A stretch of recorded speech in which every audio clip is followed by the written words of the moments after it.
क्या आपने कभी सोचा है कि एक स्त्री जो जन्म देती है, प्रेम करती है, वही स्त्री कब और क्यों एक पुरुष की हत्या करने पर उतर आती है? यह सवाल केवल अपराध की दुनिया से नहीं जुड़ा। यह सवाल हमारे रिश्तों, समाज और सबसे बढ़कर चेतना से जुड़ा है। क्या ये हत्याएं सिर्फ शरीर की हो रही हैं या पुरुष के विचारों, स्वाभिमान और आत्मा की भी रोज हत्या की जा रही है? और अगर ऐसा है तो क्यों? क्या स्त्री बदल गई है या पुरुष खुद ही अपने पतन की ओर बढ़ रहा है? या फिर यह सब कुछ एक अदृश्य शक्ति संघर्ष है जिसे हम समझ नहीं पा रहे? आज का यह वीडियो केवल देखने के लिए नहीं है।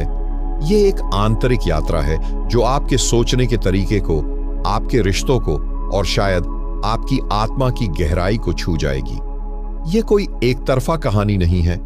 यह उस द्वंद्व की कथा है जो हर स्त्री पुरुष के बीच चल रही है, कभी चुपचाप, कभी उग्र रूप में। और इस यात्रा में हम उतरेंगे योगानंद की चेतना के साथ उन गहराइयों तक जहां से समाधान पैदा होता है, जहां प्रेम फिर से जन्म लेता है, जहां युद्ध नहीं, मौन मिलन होता है। तो मेरे साथ इस संपूर्ण यात्रा में बने रहिए, शुरू से लेकर अंत तक, क्योंकि अंत में जो जागेगा वो केवल ज्ञान नहीं होगा, वो आपका अंतर्मन होगा। अगर आप पहली बार इस चैनल पर आए हैं या पहले भी हमारे साथ हैं, तो एक छोटा सा सहयोग जरूर करें। लाइक बटन दबाएं, सब्सक्राइब करें, ताकि ऐसी ही गहराई से भरी अगली वीडियो भी आप तक पहुंच सके। और नीचे कमेंट में जरूर लिखें, क्या आप भी इस भीतर चल रही जंग को महसूस करते हैं? आपका एक कमेंट हमें और भी गहराई तक जाने की प्रेरणा देगा। तो चलिए अब शुरू करते हैं यह यात्रा जो बाहर से नहीं, भीतर से बदलने वाली है। कभी आपने महसूस किया है एक स्त्री की आंखों में छिपा हुआ तूफान? एक ऐसा तूफान जो बोलता नहीं, बस सब कुछ बहा ले जाता है। वो आंखें जो कभी प्रेम से छलकती थीं, आज क्रोध से भरी हैं।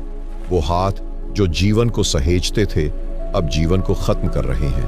क्या सच में स्त्री पुरुषों की हत्या कर रही है, या वह बस अपना वह अधिकार वापस ले रही है जो सदियों से उस पर थोपे गए थे? चुप्पी के नाम पर, संस्कारों के नाम पर, मर्यादा के नाम पर। समाज कहता है स्त्री देवी है, पर जब वही देवी चुपचाप पुरुष को काटने लगे, उसकी चेतना को कुंद करने लगे, उसके अस्तित्व को निगलने लगे, तो क्या उसे अब भी देवी कहेंगे, या वह शक्ति जो विध्वंस करती है? यह सवाल बाहर से नहीं, भीतर से आता है। आपके अपने जीवन से, जहां आप एक पुरुष हैं और टूट चुके हैं, फिर भी मुस्कुरा रहे हैं। या आप एक स्त्री हैं और आप जानते हैं कि आपने उसे तोड़ा है, प्रेम के नाम पर, स्वतंत्रता के नाम पर, आत्मसम्मान के नाम पर। यह कोई साधारण हत्या नहीं है, यह शरीर की नहीं, यह हत्या है आत्मा की, विचार की, स्वाभिमान की, और सबसे अधिक उस अदृश्य संबंध की जो स्त्री और पुरुष को जोड़ता है। कभी किसी पुरुष को देखिए जो अब बोलता नहीं, जो थक गया है। वह मर नहीं गया, पर वह अब जीवित भी नहीं है। वो मार नहीं खा रहा, पर हर दिन चोट खा रहा है उन शब्दों से, उस उपेक्षा से, उस नियंत्रण से जो प्रेम के नाम पर थोपा जा रहा है। आप सोच रहे होंगे, क्या यह सब एक तरफा है?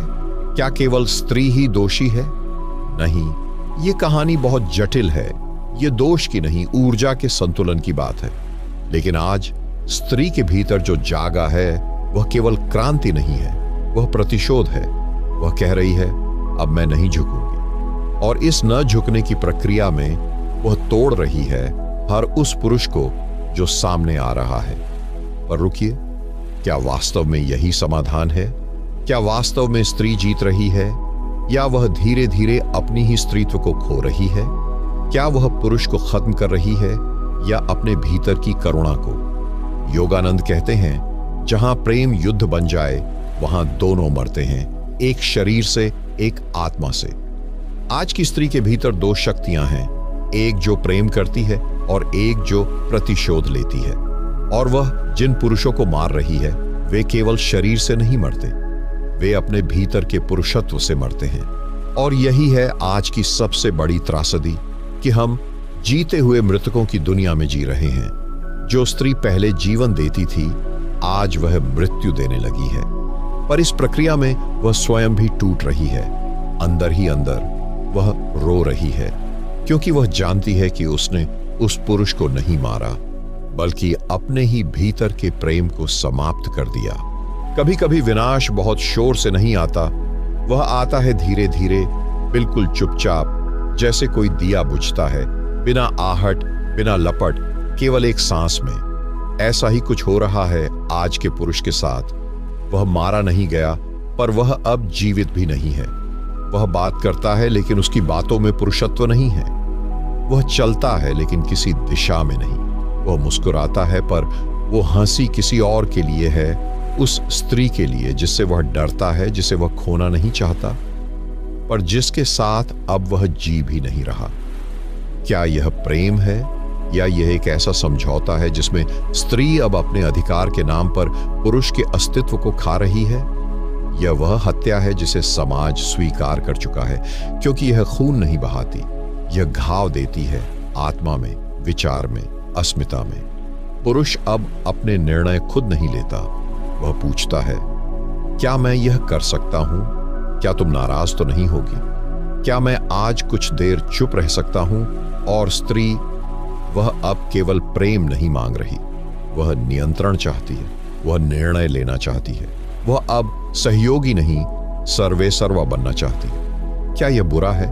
नहीं, अगर शक्ति संतुलित हो, अगर यह चेतना से उपजा हो। पर आज यह संतुलन नहीं है, यह सत्ता की होड़ है, जहां स्त्री जीतने के लिए उठ रही है और पुरुष हार मान चुका है। योगानंद कहते हैं, जहां पुरुष अपना केंद्र खो दे और स्त्री अपनी करुणा, वहां संसार खोखला हो जाता है। यह खोखलापन आज हमारे घरों में है, हमारे संबंधों में, हमारी नींद में, हमारी प्रार्थनाओं में। पुरुष अब सिर्फ पति नहीं है, वह अब एक डरपोक है जो स्त्री की आंखों में देखकर खुद को माफी मांगते देखता है, बिना किसी अपराध के। और स्त्री, वह अब प्रेम नहीं देती, वह मूल्य तय करती है कि तुम इतने उपयोगी हो या नहीं। यह कोई शारीरिक युद्ध नहीं है, यह ऊर्जा का युद्ध है, जहां पुरुष अब स्त्री की शक्ति को सह नहीं पा रहा और स्त्री अब पुरुष की कमजोरी पर हंस रही है। पर क्या यही है स्त्री का उत्थान? नहीं, यह उसके भीतर भी एक शून्यता पैदा कर रहा है, क्योंकि जितनी बार वह किसी पुरुष को नीचा दिखाती है, वह अपने भीतर की देवी को थोड़ी और मार देती है। ये दोनों अब प्रेम नहीं कर रहे, ये अब एक दूसरे को समाप्त कर रहे हैं। और इस समाप्ति की प्रक्रिया में हम धीरे धीरे एक ऐसे समाज की ओर बढ़ रहे हैं जहां पुरुष नहीं बचेगा और जहां स्त्री भी स्त्री नहीं रह जाएगी। यह वही क्षण है जहां चेतना चिल्लाकर कहती है, रुको, यह रास्ता विनाश की ओर जा रहा है। पर हम रुक नहीं रहे, क्योंकि हमें लगता है कि हम सही हैं। पुरुष सोचता है, मैं हार गया हूं, अब क्या ही कर सकता हूं। और स्त्री सोचती है, अब सब कुछ मेरे हाथ में है। पर इस सब कुछ को संभालना भी अब उसकी आत्मा को भारी लगने लगा है। वो स्त्री जो कभी सीता थी, अब वही स्त्री कहीं कहीं रावण बन गई है। वो जो अपने पुरुष के लिए अग्नि परीक्षा देने को तैयार थी, अब वह पूछ रही है, क्यों दूं अग्नि परीक्षा? अब अग्नि मैं हूं। यह बदलाव अचानक नहीं आया, यह सदियों की पीड़ा, अपमान, उपेक्षा और अस्मिता को कुचले जाने की कहानी है। ये वह आग है जो वर्षों तक भीतर दबी रही और अब लावा बनकर बाहर आ रही है।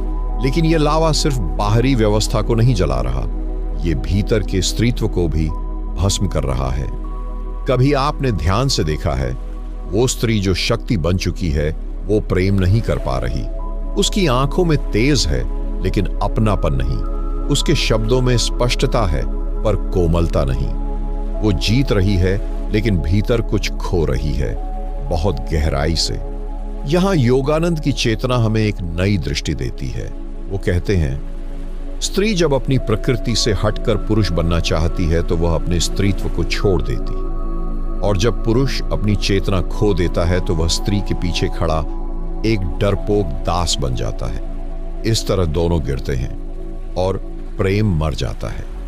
आज की स्त्री के भीतर दो शक्तियां लड़ रही हैं। एक शक्ति कहती है, मैं मुक्त होना चाहती हूं, मुझे अब किसी की आवश्यकता नहीं है। यह शक्ति माया की है, जिसे लगता है कि नियंत्रण ही स्वतंत्रता है। दूसरी शक्ति फुसफुसाती है, मैं प्रेम करना चाहती हूं, समर्पण करना चाहती हूं। यह शक्ति मुक्ति की है जो चेतना से जन्मी है। माया स्त्री को सिखाती है कि पुरुष तुम्हारा शत्रु है। वो तुम्हें नीचे दिखाता है, रोके रखता है, गुलाम बनाना चाहता है और इसलिए उसे दबाना जरूरी है। मुक्ति सिखाती है कि पुरुष कोई शत्रु नहीं, वो एक ऊर्जा है, एक ध्रुव है जिससे मिलकर पूर्णता होती है। आज की स्त्री इस द्वंद्व में फंसी है। वो बाहर से शक्तिशाली दिख रही है पर भीतर से वह थकी हुई है, खोई हुई है, क्योंकि उसने प्रेम को त्याग कर वर्चस्व की ओर कदम बढ़ाया है। उसे लगता है कि पुरुष को हराकर वह जीत जाएगी, लेकिन सच्चाई ये है कि इस लड़ाई में कोई जीतता नहीं, इसमें केवल प्रेम मरता है। पुरुष अब स्त्री के सामने गूंगा है और स्त्री अब उसके सामने कठोर। दोनों के बीच संवाद नहीं रहा, अब बस आदेश और उत्तर है। स्त्री अब हर बात में सवाल कर रही है और पुरुष अब हर बात में मौन है। पर क्या स्त्री को यह मौन चाहिए था?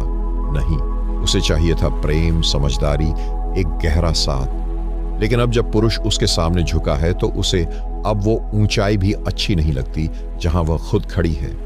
ये ऊंचाई एकाकीपन लाती और यही एकाकीपन स्त्री को भीतर से तोड़ने लगा है।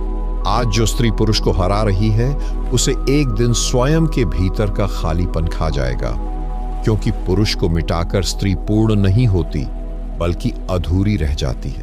कभी आप किसी पुरुष को चुपचाप खिड़की से बाहर देखते हुए पाएंगे।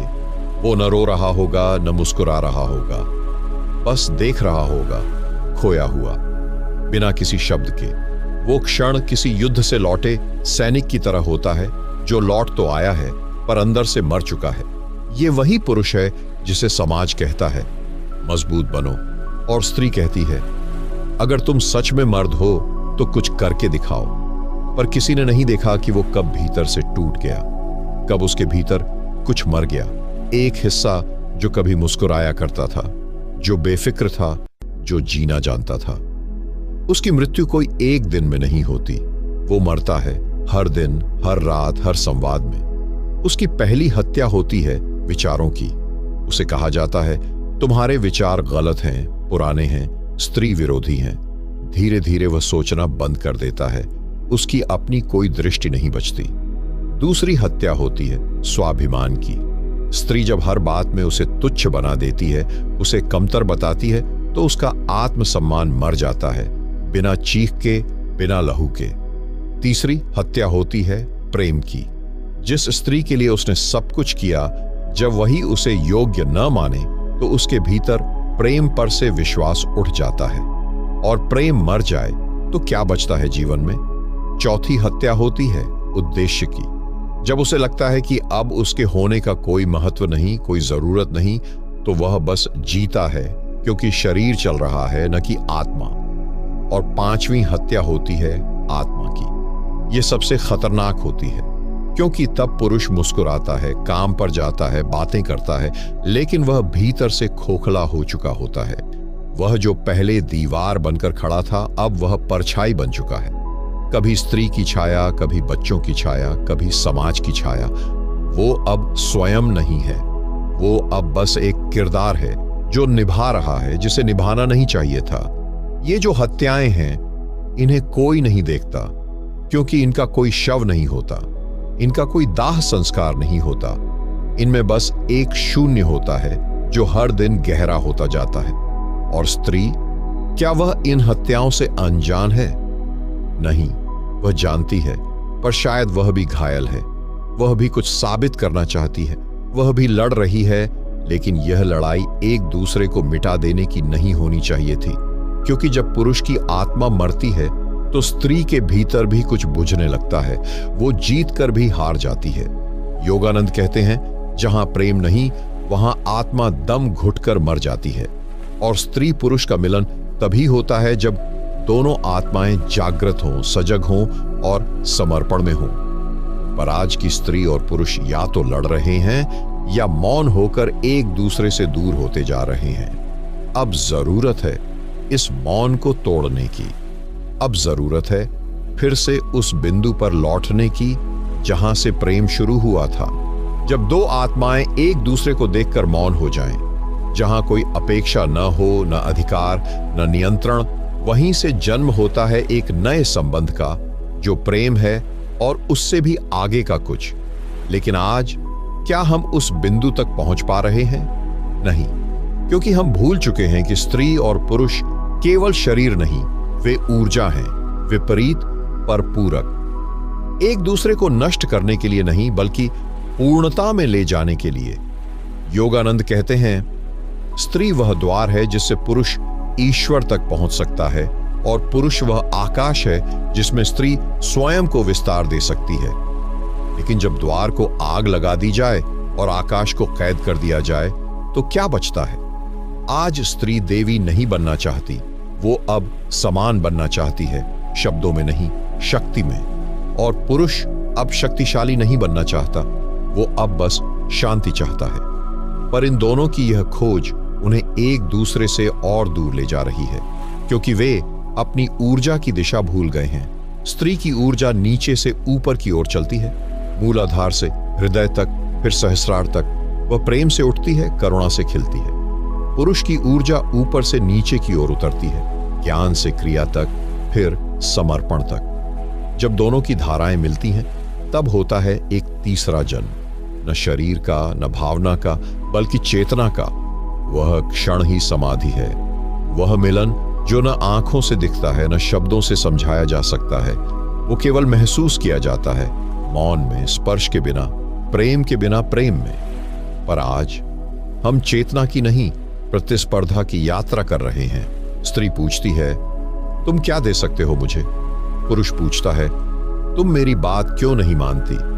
यह लेन देन का रिश्ता है, और लेन देन में प्रेम नहीं पनपता, सिर्फ समझौते पलते हैं, और समझौते थकावट लाते हैं। आज का स्त्री और पुरुष दोनों थके हुए हैं, भीतर से, बहुत गहराई से। वे दिखाना नहीं चाहते, लेकिन उनके चेहरे पर वो खालीपन साफ दिखाई देता है। यह खालीपन केवल प्रेम से नहीं भरेगा, यह केवल चेतना से भरेगा।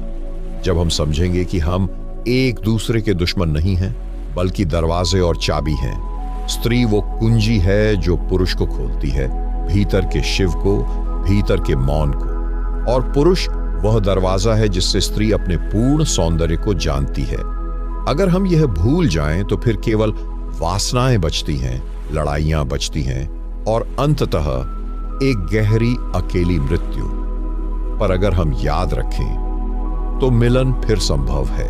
इतनी यात्रा के बाद, इतने प्रश्नों, हत्याओं, द्वंद्वों और टूटनों के बाद अब समय है रुकने का, शांत होने का, अपने भीतर उतरने का। क्योंकि बाहर बहुत लड़ा, बहुत समझाया, बहुत रोया गया, अब भीतर का रास्ता ही बचा है।